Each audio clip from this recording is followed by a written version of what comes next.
Cette conférence va maintenant être enregistrée. Bonjour tout le monde, mardi 29 janvier 2019, point bourse du jour. Toujours aussi peu de visibilité sur les marchés, c'est pour ça qu'on a toujours cette alternance de mouvements haussiers et baissiers. On notera hier aux US les fortes baisses de Caterpillar et d'Nvidia, qui ont respectivement perdu 9 et 14%, qui souffrent d'un ralentissement de la demande chinoise, ce qui fait que les principaux indices ont perdu entre 1 et 1,5%. Le CAC, lui, est revenu en arrière aussi, mais il a fallu attendre la fin de séance pour avoir un repli un peu plus marqué. Il s'est pas passé grand-chose hier, le volume a été ridicule. Il s'est échangé autour de un petit peu plus de 2 milliards d'euros. Vous voyez, hein. Hier, on a fait 2,2 milliards d'euros, donc c'est rien du tout. Ce matin, on repart un petit peu à la baisse, donc on continue de travailler les deux sens avec un biais neutre sur le fond. 65-70, c'est une zone de rebond possible. On partait, nous, ce matin, sur des ventes dans la zone 905-10. Bon, le marché n'y est pas allé. On va rapprocher la zone de vente à 895. Donc, si jamais on revenait dans cette zone de 895, on pourrait tenter une petite vente dans l'idée de jouer un retour sur 75 et voir pourquoi pas 65-70. Donc, il faut toujours se contenter d'écarts plutôt petits, en l'absence de directionnel marqué. Pour ceux qui souhaiteraient laisser porter, on peut s'appuyer sur les options et notamment en acheter, profitant de la volatilité qui est très faible. Donc on peut monter par exemple des synthétiques, hein, des puts synthétiques à l'approche de la zone des 4940, où nous on estime qu'au-dessus on rentrerait dans une nouvelle phase.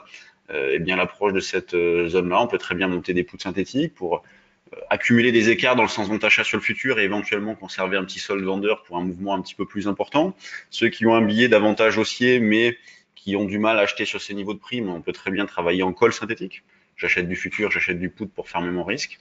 Donc ce sont des stratégies possibles dans la mesure où on a des marchés qui sont hésitants. Il y a une volatilité intraday qui est correcte. Alors pas hier, mais la semaine dernière, la volatilité intraday a été correcte et une volatilité implicite, elle, qui reste très faible.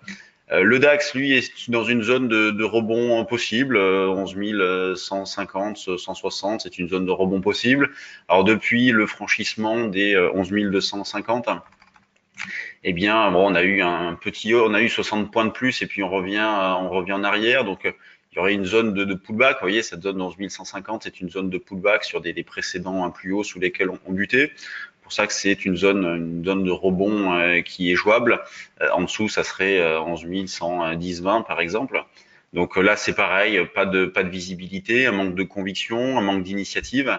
Donc les marchés attendent un nouveau catalyseur qui peut venir d'un accord entre les US et la Chine, qui peut venir de nouvelles concernant le Brexit. Et en l'absence de catalyseur, eh bien les marchés ne font plus grand-chose. Ceux qui ont payé précédemment, on se demande s'il faut sortir, mais on peur que si jamais les marchés poursuivent de ne pas être dedans, notamment les gérants. Sur ceux qui n'ont pas vraiment acheté, ils se disent bon, ben, payer 4009, ça veut dire que je vise 5100 par exemple. C'est loin d'être évident. Donc c'est pour ça que personne ne fait grand-chose, d'où des volumes qui restent faibles, des marchés qui font pas grand-chose. Quand on regarde l'eurodoll, alors lui, il a fortement progressé la semaine dernière, donc vendredi dernier, après le trou d'air de la veille. La zone de vente on se situe autour de 1,14, 50, 55, même on pourrait dire qu'on y est, 14,45, petit top avec 17h36 hier. L'eurodoll ne s'inscrit plus vraiment dans du directionnel. On le voit depuis un petit moment où on a une hésitation qui reste très forte. Et quand on prend du recul, on tourne autour des mêmes niveaux depuis pas mal de temps avec un trou d'air, comme je l'indiquais tout à l'heure jeudi, une forte reprise vendredi. Donc on tourne autour des 1,14 depuis pas mal de temps. On continue de travailler vendeur avec comme niveau d'information les 1,1625. Quand on regarde du côté des actions, commençons par les valeurs du CAC, plutôt équilibré entre les hausses et les baisses, même si on a peut-être une légère majorité de valeurs dans le rouge, avec l'automobile qui est pas terrible, Valeo qui perd 3%, Peugeot qui perd 1,67, donc secteur pas terrible. Que fait Renault?